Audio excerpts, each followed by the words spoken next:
안녕하세요. 연애의 자격 대표 상담사 이승진입니다. 오늘은 대표 상담사가 느낀 제외가 안 되는 사람들의 특징을 알려드릴 거예요. 상대가 문제일 수도 있고 상황이 문제일 수도 있는데 내가 제외는 하고 싶어. 근데 내가 문제다. 그러면 안 되겠죠? 내가 이런 타입이라면 꼭 고치셔야 할 것들이 있으니까 끝까지 확인해 보세요. 제외 안 되는 사람들의 첫 번째 특징, 고집이 세다. 진짜 좀 세게 말씀을 드리자면 이런 분들, 고집이 세신 분들 누가 대화를 하고 싶을까? 다 피하고 싶죠. 다른 사람들이 봤을 땐 솔직히 왜 안 되는지 보여요. 부딪히고 싶지 않아서 상처받을까봐 피하는 겁니다. 본인들도 사실 알고 있을 거예요. 뜨끔했을 텐데? 아니라고 해도 나만 모르고 있을 뿐이지 정말 심각하신 분들 많거든요. 만약 내가 고집이 세서 제외가 안 되는 건지 궁금하다 하시면 고정 댓글 링크를 확인해 보시고요. 이런 특징을 가지고 계시면 비단 연애뿐만 아니라 인간관계에서도 티가 나실 겁니다. 자기 기준이 너무 확고하니까 다른 사람 의견을 안 받아들이려고 하는 사람, 티가 안 날 수 없죠. 이런 분들은 양보를 하려고 하는 게 하나도 없어요. 아무것도 양보하고 싶지 않은데 제외는 하고 싶다? 안 되겠죠. 만약 내 인간관계가 지금까지 살아오면서 좀 순탄치 않았다.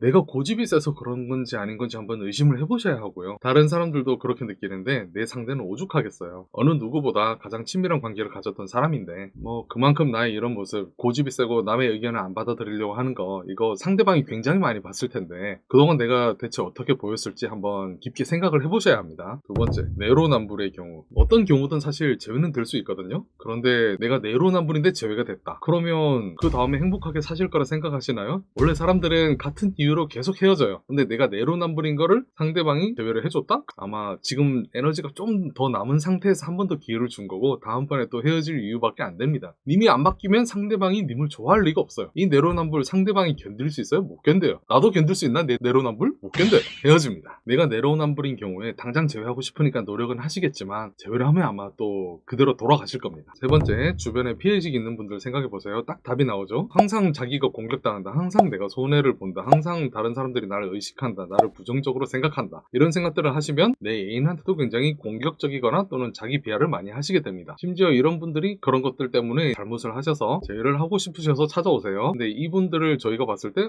이거는 상대방 잘못도 조금 있긴 한데 이건 거의 내담자분 잘못이야. 그래서 이러이러한 부분 되게 상대방이 힘들었을 수도 있겠다 하면 선생님 지금 저를 가스라이팅 하시는 거예요? 하는 경우 있거든요. 심지어 저희가 그렇게 지적을 해드리면 선생님이 나를 가스라이팅 했다 그런 얘기를 하시는 경우가 있는데, 가스라이팅은 일단 어원도 한번 찾아보시는 게 좋고 저희가 가스라이팅해서 내담자분들께 얻을 게 없거든요. 그래서 다른 곳에 가시는 걸 추천드립니다. 네 번째, 기질이 심하다는 거지 모태솔로여서 그렇다는 건 아니고요. 이게 왜 문제인지 모르시는 분들이 정말 많아요. 제외도 연애고 유혹입니다. 이런 분들은 헤어졌지만 상대방이랑 제 썸을 타고 한번 밥 먹을 기회를 만들고 그 다음에 스킨십까지 하게 됐어. 그럼에도 불구하고 활용은 못하십니다. 예전에 어떤 분 기억이 나는데 그분은 자기가 썸 탈 때 하는 행동이 꼭 있어요. 우리가 하지 말라고 하는데 제외 때도 또 하는 거야. 그래서 또 망했거든요. 예를 들면 맛있는 밥을 사줬어. 손을 잡아 오더라고. 그러니까 선생님, 이 사람이 왜 제 손을 잡아 오는 걸까요? 무슨 의미일까요? 하길래 반감이랑 비호감을 가지고 있어 손을 잡겠어요? 하니까 아니죠. 그런데 왜 그런지 몰라서 손을 떨쳤습니다. 그리고 이제 연락이 끊기고 차단당했어요. 라고 하더라고요. 상대가 손 잡고 팔짱 끼면 개꿀이잖아요. 그런데 이걸 밀어내시다니.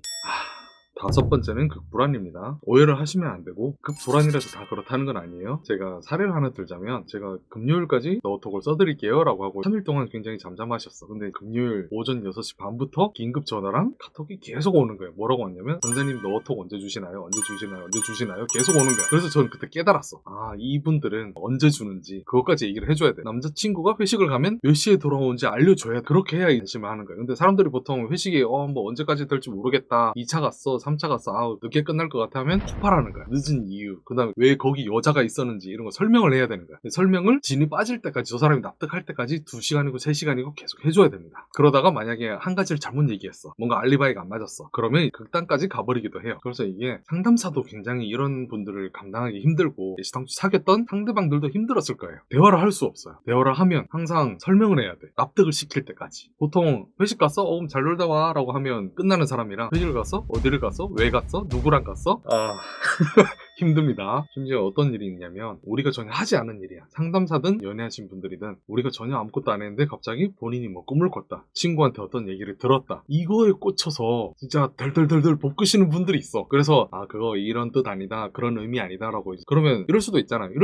그렇지, 그거 확인하려면 상대방 스토킹을 해봐야 되고 흥신소도 가봐야 되고 해야 확인할 수 있다. 근데 님 그러진 않을 거잖아. 그러니까 네, 그러진 않을 거예요. 근데 이런 거 아니에요? 이런 경우가 있어요. 이러면 상담사도 미치고 사귀는 사람도 미칩니다. 지금까지 지금까지 대표 상담사로 있으면서 수많은 상담과 수많은 내담자분들을 받았는데 사실 지금도 이 촬영 끝나면 가봐야 돼요. 그런데도 이렇게 시간을 내서 말씀을 드리는 거는 여러분들이 아프지 말고 행복하게 후회하지 말고 그렇게 연애를 하셨으면 하기 때문이다. 재회는 객관적이어야 가능합니다. 이성적이어야 돼요. 재회 성공한 사람들, 특히 다른 사람들이랑 상황이랑 내가 좀 비슷한 것 같다. 그런데 재회가 안 된다. 그러면 상대가 빌런이거나 또는 내가 빌런입니다. 이런 것들은 정말 상황을 객관적으로 보고 전략을 잘 세우셔야지, 안 그러면 재회가 절대 안 됩니다. 혹시 내가 해당되는 것 같은데 어떻게 해야 될지 잘 모르겠다. 그렇다면 같이 의논해 드릴게요. 고정 댓글에 재회 가능성 진단 링크가 있는데 그쪽에 상황을 자세히 적어서 보내주시면 됩니다. 재밌게 보셨다면 구독, 좋아요, 알람 설정도 꼭 눌러주시고 궁금하신 주제 있으시면 댓글로 꼭 남겨주세요. 연예인 자격 대표 상담사 승진쌤이었습니다.